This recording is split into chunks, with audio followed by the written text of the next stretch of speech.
सबको मेरा नमस्ते। अ, जैसे कि आपने कल मेरी वीडियो देख ली होगी, वो वाली how to calculate percentage and total. अगर नहीं देखी हो तो पहले उसको देखना, है ना। और ये लास्ट वीडियो वैसे बता दूं आपको, और ये वीडियो आपको ये बताएगी कि जो अपने बुक टू बुक चलेगा अपन। इसमें मैं इम्पोर्टेंट बता दूंगा सारा, बुक टू बुक चलेगा अपन। इसमें कोई प्रैक्टिकल के नहीं है, थर्ली एग्जाम जैसे होगा वैसे मैं समझाऊंगा। इंपॉर्टेंट पॉइंट्स बता दूंगा, वो आपको खुद पढ़ने पड़ेगा। तो वो मेरे पढ़ने से कुछ नहीं होगा, सिर्फ आप ही पढ़ोगे जब होगा। मैं तो पढ़ लूंगा, मुझे भी याद हो जाएगी, पर आप जब पढ़ोगे तो आपको याद होगा। मेरे पढ़ाऊंगा थोड़ा बहुत आपको नॉलेज आएगी, पर जब आप पढ़ोगे ना तो आपको डबल नॉलेज आएगी, है ना। सेल्फ स्टडी बड़ी चीज होती है ना। टीचर समझा देता कॉन्सेप्ट, कॉन्सेप्ट को पढ़ना आपका आपका काम होता है। अगर आप नहीं पढ़ते हो तो कॉन्सेप्ट थोड़े दिन बाद वो अपने दिमाग से निकल जाता है। फिर आप टीचर के पास में जाते हो, भाई ये समझा दो मैम, ये समझा दो, तो वो टीचर बोलती है ये भी गलत है कि बार बार मैम समझाए, है ना। तो अपन इलेक्ट्रॉनिक स्प्रेडशीट आ रही है, क्लास 9th का बता दूं मैं, क्योंकि रिक्वेस्ट आई हुई थी। आईटी का एग्जाम है ट्यूसडे को इनका, है ना। चलो आगे बढ़ते हैं। इंट्रोडक्शन में तो ये बताया, बस इंट्रोडक्शन तो अपन देखना नहीं। Spreadsheet software can also store manipulated and create graphical representation of data, है ना। कि ये बोला स्प्रेडशीट सॉफ्टवेयर है, वो store manipulated and create graphical representation of data बनाता है ना। User can enter data into spreadsheet, do the formatting, calculating, analyse data decision beside spreadsheet. ये सब ये कर सकता है, आपको ये पढ़ना है। पूरा पढ़ोगे जब होगा, चैप्टर पूरा पढ़ना पड़ेगा भाई, पूरा पढ़ना पड़ेगा। As spreadsheet became larger, they became difficult to manage. जैसे कि स्प्रेडशीट जो अपनी जो स्प्रेडशीट बनती है, स्प्रेडशीट मतलब मैं समझो, स्प्रेडशीट वो होती है जो टेबल के फॉर्म में होती है, स्प्रेडशीट, है ना। अभी आप खोलते हो तो स्प्रेडशीट, जैसे मैंने कल ही दिखाया था, ओपन ऑफिस में जब फर्स्ट आप खोलोगे, ओपन ऑफिस में घुसोगे तो वहां पर आता है एक तो स्प्रेडशीट का ऑप्शन आता है, डेटाबेस आता है, और बहुत से प्रेजेंटेशन और बहुत से का आता है। अपन अभी कर रहे हैं स्प्रेडशीट पर, है ना। तो स्प्रेडशीट बिकम लार्जर, अगर स्प्रेडशीट बड़ी हो जाती है ना, तो try become a difficult to manage उसको, सॉरी डे, है ना, they manage difficult to, they become manage to difficult, है ना। तो डिफिकल्ट हो जाता है, स्टोरेज बढ़ जाता है, इसलिए। तो handle increase size spreadsheet concept of workbook was identified Liber office, कि इस वर्क को अच्छा करने के लिए लाइबर ऑफिस सबसे अच्छा है। हालांकि मैं तो मेरा बोलूं कि वर्ड अच्छा है, मैं ऑफिस अच्छा है, माइक्रोसॉफ्ट ऑफिस बिल्कुल अच्छा है, पर सीबीएसई के अनुसार open office and Liber office सही है, क्योंकि वो फ्री ऑफ कॉस्ट है ना। फ्री ऑफ कॉस्ट है और आप आराम से उसको परचेस कर सकते हो। आजकल मोबाइल पे भी आपके वर्ड आता है ना, माइक्रोसॉफ्ट आता है, एंड्रॉइड ओपन ऑफिस आता है ना, सब आता है आजकल मोबाइल में भी, मतलब कि उपलब्ध हो गया है। आप मोबाइल में भी, अगर आपके पास लैपटॉप पीसी कुछ ना हो, मोबाइल में भी आप कर सकते हो, ऐसा कुछ नहीं है ना। चलो नीचे चलते हैं। Tabulation of data, simple mathematical calculation, complex, ये सब पढ़ ले। फिल्ट्रेशन करता है, ये अरेंज डेटा करता है। कौन सा? ओनली कौन सा? लाइबर ऑफिस, है ना। Check the validity of data, potential data using password, saving the future use. अगर आप इस लाइबर ऑफिस में आप डिलीट कर दोगे तो भी वो फ्यूचर के लिए रिसाइकल बिन में चल जाएगा। तो अगर आपको वापस चाहिए तो आप वापस निकाल भी सकते हो, है ना, ऐसे कुछ नहीं, है ना। कैल्क, हाँ ये मेन चीज है, देखना, ध्यान देना कि जैसे कि आप किस पे काम कर रहे हो, लाइबर ऑफिस पे। सर ने जो आपको सिखाया लाइबर ऑफिस, तो आप लाइबर ऑफिस ही बोलोगे। तो किस पे कर रहे हो? लाइबर ऑफिस का भी एक अलग अलग होता है, बेस होता है, कैल्क होता है, नंबर होता है, कुछ प्रेजेंटेशन होता है, अलग अलग होता है। तो आप कर रहे हो भी कैल्क पर। किस पे कर रहे हो? कैल्क कर। तो आपको ऐसा आ जाए Liber office in spreadsheet which which identify Liber office, तो आप लिखोगे लाइबर ऑफिस कैल्क, है ना। अगर ऑप्शन भी आ जाए, पता नहीं आपके 5-5 क्वेश्चन ऐसे टिक द क्वेश्चन में आ जाए, सर ने रिवीजन टेस्ट में जैसे पैटर्न दिया या आपको सैंपल पेपर दिया, उस हिसाब से चलना। उसको भी, सैंपल पेपर को, रिवीजन टेस्ट के पेपर्स को एक बार पढ़ लेना जरूर, क्योंकि उसमें से भी 1-2 क्वेश्चन आ जाते हैं। आगे बढ़ते हैं अपन, आगे बढ़ते हैं। Okay, to start Libre Office Calc in Windows, आपको पता ही है विंडोज के सही थे, वही आ गए। Library office base, library draw, impress, math, writer, ये सब है। पर आप कैल्क पे काम कर रहे हो, अभी कैल्क पे आपको ध्यान देना है, कैल्क पर काम कर रहे हो। आगे बढ़ते हैं। स्टार्ट मेन्यू ऑन डेस्कटॉप, आप स्टार्ट कैसे करोगे लाइब्रेरी ऑफिस को, कि आपको स्टार्ट मेन्यू पे जाके डबल क्लिक करना, shortcut on open library office, open library office को कैल्क पे करना है। ओके, ये जो है ना, ये बहुत इंपॉर्टेंट चीज है, इसको आप देख लेना। ये तो भाई देखो नोट्स है, आपको खुद को ही पढ़ने पड़ेंगे, ये मैं नहीं पढ़ूंगा। अगर मैं पढ़ूंगा तो मुझे याद होगी, आपको नहीं होने वाला। आप खुद पढ़ोगे ना ये तब याद होगा। बुक का मैं लिंक या शेयर कर दूंगा यहाँ पर नीचे, आप डाउनलोड कर लेना, है ना।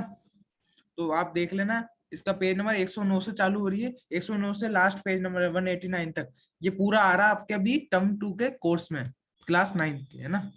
आगे बढ़ते हैं। Tool bar, name of box, ये जो बीच बीच में क्वेश्चन आते हैं देख लेना एक बार, ठीक है। ये एक बार देख लेना, एरोस की, है ना। आगे बढ़ते हैं हम। रोल, रो एंड रेंज वगैरह इनकी देख लेना। तो इसमें आ रहा है ना, तो सब समझा रहा है, जो मैंने कल पढ़ा है ना वो सारा इसमें आ रहा है वापस सेम। बस वो आपको बस लैंग्वेज आनी चाहिए, क्योंकि आपको लिखना पड़ेगा, आपके प्रैक्टिकल नहीं करना आपको, है ना। सेम वही वैल्यूज, फॉर्मूले, फॉर्मूले देख लो। Treated equals to is treated as formula. देखो मैं कल बोला, मैंने कल ही बताया था कि इजिकल टू के बिना फॉर्मूला नहीं बनेगा, नहीं बनेगा। तो ये यहाँ पे देख लो, ये बोल रहा है कि any expression that begins with an equal is treated as formula. मैंने जो पहले बताया था वही हुआ, मैं गलत नहीं बता रहा मतलब की, है ना। तो वो ये फॉर्मूला, फॉर्मूला इक्वल टू से बनेगा। अगर आपने क्वेश्चन आया कि हाउ टू कैलकुलेट टोटल, तो आपने इजिकल टू नहीं लगाया तो आपका गलत हो जाएगा, ध्यान रखना। और ऑल कैपिटल लिखना, जैसे कि टोटल का देखे तो इजिकल टू सम, ब्रैकेट में जो column name and column name जो आपको टोटल करना है ना, उसके नेम, कॉलम के नेम, सेल नंबर, मतलब सेल नंबर भी बोल सकते हो आप, है ना, ऐसा कुछ नहीं। एग्जाम्पल आप देख सकते हो, देखो मैथमेटिकल ऑपरेटर, आपको बताऊं कि आधा इसमें अपने जो ये स्प्रेडशीट है इसमें आधी तो मैक्स ही लगती है। अगर आपको मैक्स अच्छी से आती है तो ये आप कर सकते हो। बस इसमें ये है कि आप लैपटॉप पे करोगे, है ना। और बाकी मैक्स जो होती है वो आप हाथ से भी कर सकते हो। इसमें लैपटॉप से होगा, जल्दी होगा, इसलिए आगे जाके आईटी क्यों इंपॉर्टेंट होती है, क्योंकि इसलिए ऐसा होता है कि डेटाबेस, आगे जाकर आप 10th पे जाके पढ़ोगे तो डेटाबेस आएगा, बहुत बहुत चीज आएगी, वे में सिक्योरिटी आएगी, तो उसमें भी आपको बहुत बहुत अच्छा पढ़ना पड़ेगा। कोडिंग आएगी आगे जाके। अब आगे की बात अपन बाद में बात करेंगे, फिर अभी जो एग्जाम उसकी बात करते हैं। फॉर्मूला ये सब देख लेना। देखो बुक तो पूरी पढ़नी पड़ेगी, मैंने प्रैक्टिकल का काम बताया, मैंने इंपॉर्टेंट बता रहा हूँ, इंपॉर्टेंट देखते जाना। ये देखो ये गलत हो रहा है, ऐसे मत कर देना भैया, गलत हो जाएगा, ऐसे मत करना, है ना। आगे बढ़ते हैं, रीनेम करना आता ही होगा आपको। आगे बढ़ते, आगे बढ़ते, ये वही है सब। टोटल कॉस्ट कैसे निकालेगा इसका बता भाई, ये पागल बना रहा है आपको। देखो ये पूरा आपको करके बता रहा, मैं आपको शॉर्ट फॉर्म बता रहा था, कैसे बता रहा था कि ये देखो, ये जो है, ये जो इसने बोला क्वांटिटी 3 है, यूनिट प्राइस है, और टोटल बताओ इसका, तो B2 लिखा इसने, है ना। B2 इसने यहाँ पे मतलब कि मल्टीप्लाई में लिखा है, तो मल्टीप्लाई करने का बोला इसने। मल्टीप्लाई मतलब 340 जा, मल्टीप्लाई के लिए बोल रहा है ये। देखो ध्यान रखना है, क्वेश्चन का ध्यान रखना है, क्या बोल रहा है, इंसर्टिंग स्प्रेडशीट, है ना। calculate for register we need to apply the sum formula next time formula is the whole, ये अच्छा, इसका टोटल कॉस्ट बोल रहा है। ये टोटल कॉस्ट तो आप इस पे ये भी लगा सकते हो, ये भी लगा सकते हो, ये नीचे आके देखो प्लस कर रहा है ना सबको, D2 D3 D2 हाँ देखो यहाँ पे, देखो आप सही कर रहे हो, अगर आप यहाँ पे करोगे, है ना, यहाँ पे टोटल आ जाएगा आपका। फिर इसको सबको टोटल करने के लिए नीचे भी आप फॉर्मूला लगा सकते हो, D2 plus D3 plus D4 D5 D6 D7, सब आ जाएगा आंसर। बस इजिकल टू होना चाहिए, इजिकल टू होगा तो वो फॉर्मूला बनेगा, वरना नहीं बनेगा। आगे बढ़ते हैं अपन, आगे बढ़ते हैं। ये सारा देख लेना, ये ऐसे रिजल्ट क्या आ सकते हैं, अगर इसको करोगे तो कैसा रिजल्ट आएगा, ये करोगे नेट पर आपको आंसर मिल जाएंगे, एक बार सर्च कर लेना आप, सबके आंसर मिलता है आजकल दुनिया में, क्या पॉसिबल नहीं है, सब कुछ पॉसिबल है, सब कुछ ये सबसे मेन चीज है, ये देख लेना कि मैक्स में क्या होता है, मैक्स में क्या होता है, finds out the largest value contain in range of cells. What do you mean by max, है इन स्प्रेडशीट, तो आप लिख सकते हो, ये पढ़ लेना एक बार। आगे बढ़ते हैं अपन, आगे बढ़ते हैं अपन, ये सब देख लेना, एवरेज मैक्स ये सब समझा रहा है आपको, है ना। फॉन्ट देख लेना। वीडियो थोड़ी बड़ी हो जाएगी पर यार समझ में आना चाहिए बंदे को, समझ में आया तो हम 10 घंटे पढ़ा दे, पर समझ में आना चाहिए। हेल्प मांग के देखो, मानव भाई तैयार खड़ा है यहाँ पे। आगे बढ़ते हैं, ये बस वही आगे रिटर्न सम, देखो ये आ गया ना, देखो सम जो मैंने कल पढ़ाया था, ये जो मैंने कल, क्या है, total price of pencil in cell 16, तो टोटल निकालना, तो ये आगे इजिकल टू लगेगा, इजिकल टू लगेगा। अगर आपने नहीं लगाया तो आंसर नहीं होगा, वो फॉर्मूला नहीं होगा, वो सिर्फ एक सेंटेंस होगा। और आप चाहो तो इन्वर्टेड कॉमा भी लिख सकते हो, inverted comma is equal to some, है ना। अगर आपका फॉर्मूला पूछा गया है, फॉर्मूला आएगा, जरूर आएगा, एक क्वेश्चन में जरूर आएगा। आगे बढ़ते हैं। बस ये चैप्टर यहाँ पे खत्म होता है, इसको एक बार थर्डली पढ़ लेना, बिल्कुल एक से एक लाइन पढ़ना, जब मजा आएगा, वरना ऐसे मजा नहीं आने वाला। आते हैं डिजिटल प्रेजेंटेशन पे आते हैं, है ना। प्रेजेंटेशन में क्या क्या इंक्लूड होते हैं, regular text, list, table, graphic element, sound, animation, है ना। अब आपको पता है सर आपको लैपटॉप पे बिठा देंगे, तो आपको प्रेजेंटेशन बनाना नहीं आएगी, आएगी सब आएगी आपको। क्यों नहीं आएगी, उसको प्रेजेंटेशन वहां पे जाके खोल दो, सही वहां पे लिखना तो है, और बस स्टॉप स्टार्ट करना है अपन को बस। और क्या, या इंसर्ट करनी है कोई पिक्चर, या कुछ लिखना है बस, और कुछ नहीं है इसके अंदर। वो फोंट साइज कैसे करेक्ट करते हैं, ग्रामर एंड लैंग्वेज, ग्रामर और लैंग्वेज आपकी कलेक्ट रहनी चाहिए, चाहे वो आप एग्जाम में लिख रहे हो उसमें भी, आपके सेंटेंस में भी ग्रामर और लैंग्वेज का ध्यान रखना आपको। अगर आपने पहला ही वर्ड छोटा लिख दिया तो फिर, और मैंने आपको बताया हुआ हर एक फॉर्मूले में कैपिटल वर्ड ही आएंगे, नो स्मॉल, है ना। ओके, आगे बढ़ते हैं। ये देखो आ गया लाइबर ऑफिस इम्प्रेस, आ गया, इम्प्रेस से होता है आपका प्रेजेंटेशन, है ना। अलग अलग है, लाइबर ऑफिस भी सही है। फाइल ये आता है, तो अब आप इस पे क्लिक करोगे, क्लिक एंड ऐड, तो अब लिख सकते हो ना, आपको क्या अनपढ़ थोड़ी ना हो, तो कुछ नहीं है, डरने की बात नहीं है, आईटी है, आईटी कर सकते हो, ऐसा कोई डरने का बात नहीं है ना।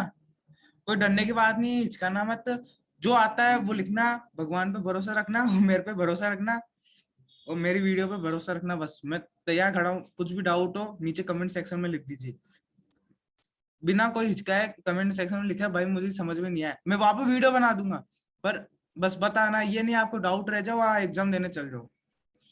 आगे बढ़ते हैं, टेबल डिजाइन ये सब कर लेना, A to Z, जो भी 2 चैप्टर ये आ रहे, 109 पेज नंबर से 189 तक पूरा थर्डली आपको पढ़ना है। अगर आपने नहीं पढ़ा तो आपके आईटी में आपको फुल नंबर नहीं आएगा, मैं यहाँ पे बोल रहा हूँ आपको, फुल नंबर नहीं आएगा आपको। अगर आपने थर्डली एक एक लाइन नहीं पढ़ी, अगर आपने एक बार भी लाइन पढ़ ली ना, बस बैठ जाएगी। आईटी तो ऐसी है कि एक बार पढ़ लिया तो बैठ जाती है, उल्टा प्रैक्टिकल में नहीं बैठती, इसको पढ़ोगे ना तो बैठ जाएगी जल्दी। ये देखिए, ये बस ये प्रेजेंटेशन बना सिखा रहा, कैसे प्रेजेंटेशन बनाते हैं। प्रेजेंटेशन तो सेव करना आपको आता ही है, सेव कैसे करोगे, सेव का नाम लिखो, एंटर करो, और ओपन ऑफिस की जो फाइल का जो वहाँ पे डेटा होगा वहाँ पे खुल जाएगा, जैसे ओपन ऑफिस का है, लाइबर ऑफिस का खुल जाएगा। मैंने सोचा ओपन ऑफिस का बता दिया, कोई बात नहीं। आगे बढ़ते हैं, closing the presentation, file menu, close, ऊपर ऊपर इधर आएगा राइट में, इधर राइट में यहाँ पर आता है फाइल, फाइल पे क्लिक करते हैं, क्लोज एड, क्लोज ओपन ऐसे कुछ आता है, तो क्लोज कर देना, तो ऑटोमेटिक सेव हो जाती है वो, है ना। ऐसा आकाश सर ने भी बताया होगा आपको। कॉपी मूविंग स्लाइड्स, कॉपी भी कर सकते हो आप, स्लाइड को आगे भी बढ़ा सकते हो, रीनेम भी कर सकते हो स्लाइड टू, स्लाइड का आप टाइटल भी दे सकते हो। बहुत बड़ी हो गई है वीडियो वैसे कि मेरे हिसाब से। आगे बढ़ते हैं हम, आपको ये सारे, ये याद रखना, कीबोर्ड शॉर्टकट की सारी याद कर लेना, नेट पर सर्च करना, सारी याद करके चल जाओ, मजा आ जाएगा। एक बार याद हो गई ना भाई, मैं सही बता रहा हूँ, एक बार याद हो गई ना भाई और बहनों, सारी याद हो गई ना, तो भाई मजा आ जाएगा, मैं बोल रहा हूँ आपको। फिर आपको कोई नहीं रोक सकता पीसी या कोई लैपटॉप वगैरह चलाने में, कंप्यूटर वगैरह। बस ये सेव करने का बता रहा है, और रोटेट भी कर सकते हो पिक्चर को आप उस पर क्लिक करके, ओ वो क्रॉप इमेज विजार्ड को, सॉरी वो क्रॉपिंग इमेज के वहां पे ऐसे आएगा डिजाइन, ऐसे बोलते हैं ना डी के टाइप में एक डिजाइन आएगा, उस पर क्लिक करोगे ना तो वो बता देगा आपको। पर आपको अभी लिखना है thoroughly, और चैप्टर खत्म होता है यहाँ पे, है ना। आंसर की भी है इसमें, ऐसा कुछ नहीं है जैसे कि नेट पे ढूंढो तुम। तो मेरा आपसे ये प्रेरणा है कि मैंने आपके लिए वीडियो बनाई, अब इतना सा करना है कि आईटी का पेपर चाहे आपके 40 मार्क्स को है, 25 मार्क्स को, पूरे नाम, पूरे नाना, पूरे लाना लाना नंबर, मैंने पूरा सिखाया है, कुछ गलत नहीं करा है ना। कुछ भी डाउट हो कमेंट में डालो, है ना। इंपॉर्टेंट बोल दिया, थर्डली पढ़ो चैप्टर। तुमको 2 दिन की छुट्टी दी, संडे मंडे की छुट्टी दी, सैटरडे को शाम को ही मिल गया, अब आपने आधे जनों ने पढ़ लिया होगा अभी तक, आधे जनों ने नहीं पढ़ा, तो भाई 2 घंटे लगेंगे पूरी आईटी की बुक को पढ़ने में। 109 पेज से पढ़ना आपको, 109 पेज से पढ़ के 189 तक पढ़ लो। 1-2 घंटे दे दो आईटी को, मान के चलो आपके 25 का पेपर है ना, 23 नहीं आया तो मेरा नाम चेंज कर देना, यहाँ बैठा हूँ मैं। बस आपको पढ़ना चाहिए और आपका डिस्ट्रैक्ट नहीं होना चाहिए उसी टाइम। डिस्ट्रैक्ट हो गया तो फिर आपका थोड़े नंबर कम आ सकते हैं, है ना। तो बस मेरे से ये उम्मीद है कि अच्छा देना पेपर, डरने की कोई बात नहीं है। सब क्वेश्चन ऐसा है कि बस लैंग्वेज अपनी ध्यान रखना। बस अंत में मैं यही कहना चाहूंगा, कदम रुक जाए पर इरादे थकने ना देना। क्या बोले? कदम रुक जाए पर इरादे थकने ना देना, मंजिल की राह से खुद को भटकने ना देना। सुनना जरूर, मंजिल की राह को खुद को भटकने ना देना। तू वह किनारा है जो कभी डूब नहीं सकता, तू वह किनारा है जो डूब नहीं सकता। ये तो सिर्फ आईटी का एग्जाम है, अभी तो बड़े बड़े एग्जाम को भी फोड़ना है। धन्यवाद, ऑल द बेस्ट। कुछ भी डाउट हो कमेंट सेक्शन में लिखना, ऐसा नहीं आपने लिखा ही नहीं कुछ, ठीक है। और thank you for your love and likes and subscribes, we appreciate you. And एक और मोटिवेशनल हो जाए क्या, ना कोई संघर्ष, सुनना जरूर, ना कोई संघर्ष ना कोई तकलीफ, ना कोई संघर्ष ना कोई तकलीफ, तो क्या खाक मजा है जीने में, तो क्या खाक मजा है जीने में। बड़े बड़े तूफान थम जाते हैं, बड़े बड़े तूफान थम जाते हैं जब आग लगी हो सीने में। क्या बोल रहे, जब आग लगी हो सीने में। तो thank you very much for coming this and watching this video. All